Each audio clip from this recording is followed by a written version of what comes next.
नमस्कार मित्रों, आप सभी का स्वागत है हमारे यूट्यूब चैनल यानी कि आप सबकी यूट्यूब चैनल ओम गुरु दत्तात्रेय में। तो आज हम चर्चा करेंगे 3 साधनाओं के विषय में कि उन साधनाओं से आप क्या कार्य ले सकते हैं, उनके लाभ क्या है, ठीक है, और उस साधनाओं को मतलब में कैसे आप कर सकते हैं, ठीक। तो उनसे पहले कुछ मतलब में जो है अगत्य की जानकारी के बारे में हम बात कर लेते। कुछ अगत्य के जो टॉपिक्स हैं, कुछ महत्वपूर्ण टॉपिक्स है, उनके बारे में बात कर लेते हैं। तो साधना जो है वो जीवन बदलने का मार्ग है। आपकी कुंडली जो है उसमें भले ही आपकी कुंडली जो है सामान्य सी हो, उनमें महाधनी योग ना हो, या मतलब में धन के मार्ग मतलब में कुंडली में नहीं लिखा हुआ है कि आप धनी होंगे, ठीक है, पर साधना जो है उनके उसके माध्यम से आप उसको जो है बदल सकते हैं। साधना एक प्रकार से तप है।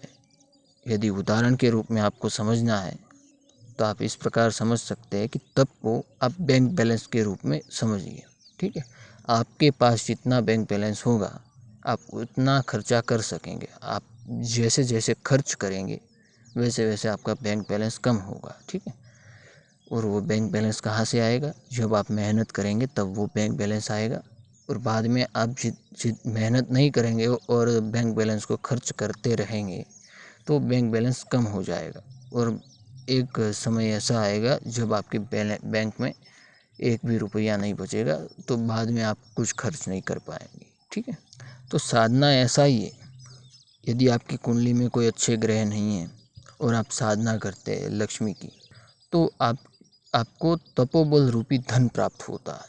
तपोबल रूपी धन प्राप्त होता है। वो धन जब तक रहेगा तब तक आपके पास धन आएगा, और वो जब मतलब में तपोबल रूपी धन आप कम हो जाएगा यानी कि ख़त्म हो जाएगा, तब धन आना बंद हो जाएगा। कुंडली में तो ऐसा ही है कि मतलब में धन योग नहीं है, दरिद्रता योग है। पर आपने इस तपोबल रूपी मतलब में धन को प्राप्त किया, और वो धन जब तक आपके पास है वो धीरे धीरे खर्च होगा, तब तक आपके पास धन आता रहेगा। और वो ये तपोबल रूपी धन जब मतलब में ख़त्म हो जाएगा तब आपके पास धन आना बंद हो जाएगा। तो ये साधना इसी प्रकार है। इसमें कुछ मतलब में जो साधना है वो व्यवहारिक जीवन में यदि हम देखें साधना का अर्थ, तो एक प्रकार से तप ही हो गया। यानी कि एग्जाम्पल के रूप में यदि हम समझे तो कोई व्यक्ति है जो कि मतलब में गवर्नमेंट एग्ज़ाम की तैयारी कर रहा है, तो रात दिन पढ़ता है, तो वो उसका तप है, ठीक है ना। और ज्ञान रूपी एक ही धन ऐसा है जो कभी कम नहीं होता है, बाकी सारे धन कम हो जाते हैं। ज्ञान जो है वो एक ऐसा धन है जो कभी कम नहीं होता है, वो बढ़ता ही रहता है। वो कम हो जाता है, उसका नाश हो जाता है मृत्यु के समय, और बाद में जब पुनर्जीवन होता है व्यक्ति का, तो वो शून्य के साथ मतलब में जन्म लेता है। और हाँ, जो ये ज्ञान जो है और बाद में उसके जीवन में घटित होता है, जो पुण्यशाली आत्माएं और जो ज्ञानी मतलब में पूर्व जीवन में रह चुके हैं, उनके जीवन में ज्ञान मतलब में प्रकट होना ही होना है। तो सिद्धि प्राप्ति के लिए साधना और कार्य साधना में क्या अंतर है? तो सिद्धि का अर्थ जो होता है, सिद्धि यदि हम ये व्यावहारिक जीवन के अंदर समझे सिद्धि का अर्थ, तो किसी भी प्रकार की मतलब में कोई मतलब में स्किल होती है तो उसके ऊपर हमें जो है सिद्धि प्राप्त होती है, तो उसमें हम पारंगत होते हैं, तो उसको एक सिद्धि कहा जाता है, ठीक है। सिद्धि साधना यानी कि तप से प्रकट होती है, और जो सिद्धि होती है यानी कि किसी भी स्किल के अंदर पारंगतता। मतलब में कोई हो सकता है जो खेल में पारंगत है, कोई हो सकता है जो कंप्यूटर में पारंगत है। सिद्धि का अर्थ होता है पारंगतता, ठीक है। तो सिद्धि प्राप्ति की जो साधना की जाती है, यदि हम आध्यात्मिक जगत में साधना सिद्धि और तंत्र क्षेत्र के अंदर यदि हम साधना को समझें, तो साधना का अर्थ ये होता है कि जिस दैविक शक्ति की या जिस शक्ति की आप साधना कर रहे हैं उसको पूर्ण रूप से उसका अनुभव करना और उसको समझना। ये अपवाद रूप है कि जब इतर योनि और दैविक शक्ति में अंतर होता है, तो ये अपवाद रूप है, ठीक है। सिद्धि का अर्थ तंत्र जगत में गुलाम नहीं होता, हाँ, मैंने बताया कि ये अपवाद रूप है दैविक शक्ति और इतर योनि की शक्तियों में, ये अपवाद रूप है। सिद्धि का अर्थ तंत्र क्षेत्र में दैविक शक्तियों के साथ यदि हम जोड़ते हैं तो ये नहीं होता कि वो हमारी गुलाम है सिद्धि साधना के बाद। और हाँ, वैसी बात है कि भूत प्रेत को सिद्ध करके गुलाम के रूप में रखते हैं कई तांत्रिक, तो वैसे देखें तो वो गलत है, एक गलत मतलब में चीज़ है। साधना और भक्ति में क्या अंतर होता है? तो साधना जो है वो निश्चित समय के लिए चलती है। जब सिद्धि प्राप्त हो जाती है तब साधना खत्म मतलब में रोक दी जाती है। साधना का निश्चित समय होता है, उसके कुछ नियम होते हैं, ठीक है। ये मैं आध्यात्मिक जगत और तंत्र के क्षेत्र के रूप में समझा रहा हूँ, ठीक है। साधना जो होती है, जब सिद्धि प्राप्त हो जाती है तब साधना जो है रोक दी जाती है। भक्ति क्या है? भक्ति निरंतर चलती है। भक्ति जो है निरंतर चलने वाली प्रक्रिया है, यानी कि भक्ति का मतलब में कोई नियम नहीं होता है। आप भक्ति सोते समय, बैठते समय, खाते चाहते कभी भी आप भक्ति कर सकते हैं। भक्ति की शक्ति जो है साधना की शक्ति से बड़ी रहती है, यानी कि ज़्यादा रहती है। भक्ति की शक्ति का तोल साधना की शक्ति से नहीं मतलब में हो सकता। भक्ति जो है वो, भक्ति का अर्थ ये होता है कि अपने इष्ट के प्रति प्रेम रूपी समुद्र में डूब जाना, यानी कि आपको खाते पीते सोते समय और 24 घंटे अपने इष्ट का स्मरण करना, यही भक्ति होती है। भक्ति के अंदर प्रेम प्रकट होता है। हाँ, साधना में जब दैविक शक्तियों की साधना होती है तब समर्पण और मतलब में कृतज्ञता प्रकट करनी होती है। हाँ, क्योंकि समर्पण कृतज्ञता से एक आपके अंदर मतलब में ये इसलिए प्रकट की जाती है क्योंकि आपको पता है कि आप इंसान हैं और वो आपको पता है कि वो देवी देवता और मतलब में हमसे मतलब में योनि में बड़े हैं, तो हम अपनी एक कृतज्ञता प्रकट करते और साधना सिद्धि के बाद हम उस शक्ति को, उस तत्व को समझ लेते, यानी कि वो हमारी सिद्धि हो गई। मानिए एक कंप्यूटर है, कंप्यूटर का जानकार व्यक्ति उस कंप्यूटर से कार्य ले सकेगा मतलब में, और जो कंप्यूटर का जानकार नहीं है वो कंप्यूटर होते हुए भी कोई कार्य नहीं ले पाता। तो सिद्धि का अर्थ ही यही है कि उस तत्व को जानना। तो साधना और भक्ति में अंतर पता चल गया होगा। ये जो सारे टॉपिक है ये बड़े टॉपिक है, इस पे विस्तृत वीडियो बनाई जा सकती, चर्चा की जा सकती, तो समय मिला तो हम ये भी करेंगे। साधना में असफलता का कारण मुख्य यही है कि साधना की जो विधि विधान है, साधना का जो विधि विधान है उसमें कमी रहना, ठीक है। मंत्र में मतलब में कोई छेड़छाड़ी होना, ठीक है। और जो है साधना जो है उस यानी कि साधक के अंदर कोई भूल होना, यानी कि उसको मंत्र जप करना नहीं आता है या वो गलत उच्चारण कर रहा है। मंत्र सही होते हुए भी गलत उच्चारण के कारण साधना असफल हो जाती है, या विधान में मतलब में जो है गलती है, या मतलब में साधक के उच्चारण में या साधक के अंदर कोई गलती है। साधक एकाग्रता से साधना नहीं करता है तो भी वो असफल हो जाता है।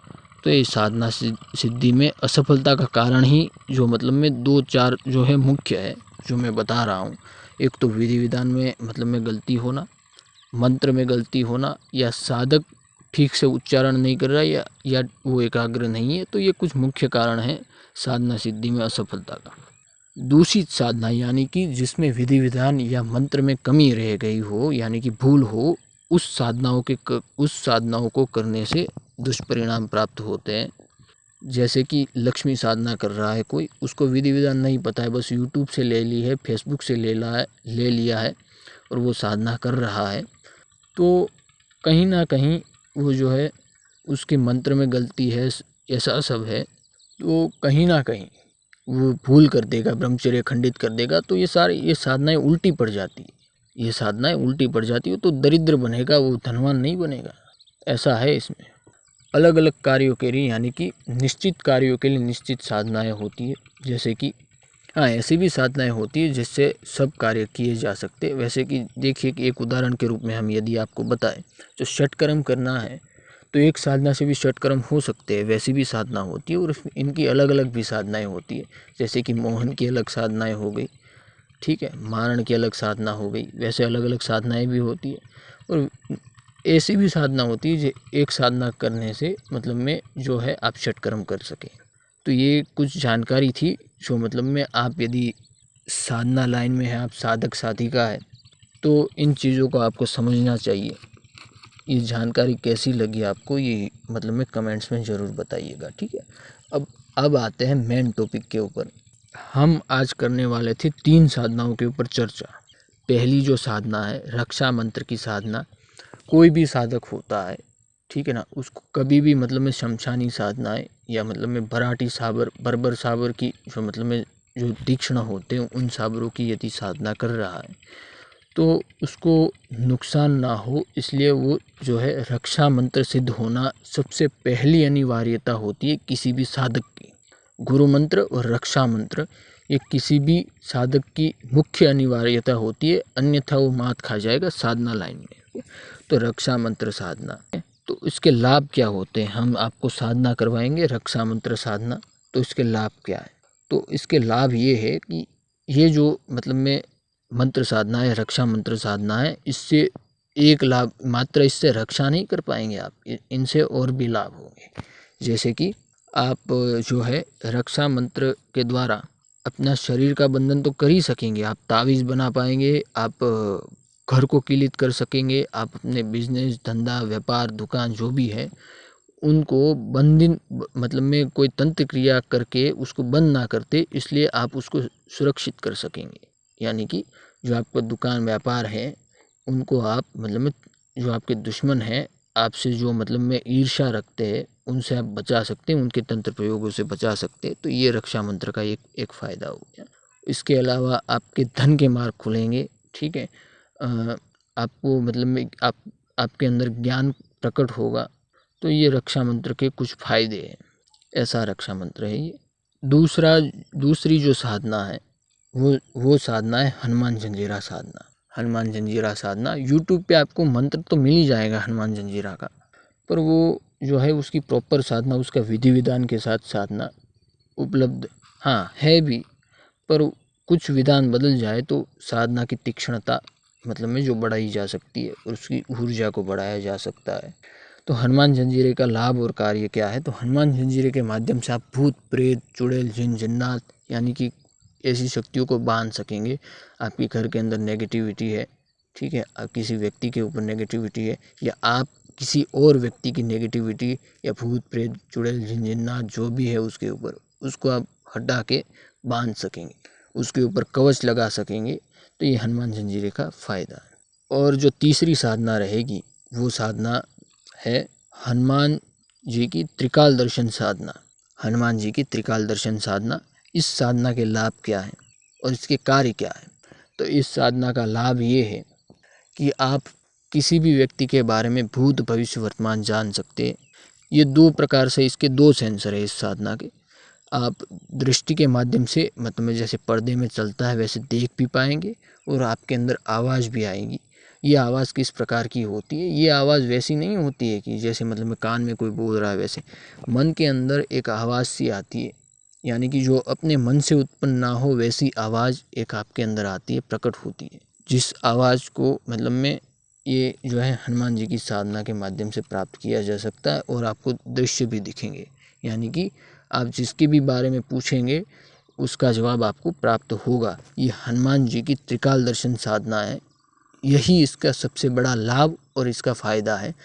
यदि आप मतलब में जो है दरबार का कार्य करते हैं, ठीक है, दरबार का कार्य करना चाहते हैं, तो इन तीनों साधनाओं को यदि आपने कर लिया तो आप जो है सही तरीके से दरबार चला सकेंगे। या आप दरबार का कार्य नहीं करते हैं तो वैसे भी आम जीवन के अंदर यदि इसका उपयोग करते हैं तो आपका जीवन मतलब में सरल बनेगा। जो पहली साधना थी रक्षा मंत्र साधना, यानी कि रक्षा मंत्र के माध्यम से आप बहुत सारे आप कार्य कर सकते हैं, जैसे घर किलन, खुद का मतलब में रक्षा करना, तावीज़ बनाना वगैरह। हनुमान जी का जंजीरा मंत्र जिससे नेगेटिविटी आप रिमूव कर सकेंगे। और जो हनुमान जी की त्रिकाल दर्शन साधना है उसे भूत भविष्य वर्तमान आप जान पाएंगे। तो ये इसके लाभ थे। ये तीनों साधनाएं, पहली साधना रक्षा मंत्र साधना, दूसरी हनुमान जंजीरा साधना और तीसरी हनुमान त्रिकाल दर्शन साधना, ये तीनों साधनाएं मैं करवाने वाला हूँ। जिसको भी ये साधना करनी हो, डिस्क्रिप्शन बॉक्स के अंदर मेरा मोबाइल नंबर है, वहाँ पे व्हाट्सएप करिए। कॉल नहीं लगेगी, व्हाट्सएप ही करना, मैं आपको रिप्लाई करूँगा। 1 आध घंटे के अंदर मैं आपको रिप्लाई कर दूँगा, उसमें कोई बड़ी बात नहीं है। इन साधनाओं का, तीनों साधनाओं का एक साथ एक ग्रुप बनेगा, जिस ग्रुप के अंदर जिसको ये साधना करनी हो वो मुझे मैसेज करे, उसमें ऐड कर दिया जाएगा। तो यही जानकारी थी, यही साधनाओं के बारे में मैंने आपको बताया। यदि जानकारी अच्छी लगी हो तो चैनल को सब्सक्राइब करें।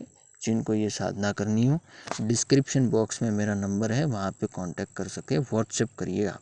और बाद में यदि बहुत जानकारी चाहिए होगी तो मैं आपको कॉल, आप मुझे बोलिएगा कॉल करने के लिए, तो मैं आपको कॉल भी करूँगा, आपके प्रश्नों के उत्तर भी दूँगा। यदि और कोई प्रश्न इस वीडियो से रिलेटेड आपको मतलब मैं, तो आप कमेंट बॉक्स में पूछ सकते हैं, तो मैं आपको जो है इसके प्रति उत्तर में आपको जवाब अवश्य दूँगा। तो और कुछ ना कहते हुए वीडियो का समापन करते हैं। जय श्री महाकाल। आदेश। जय गुरु दत्तात्रेय।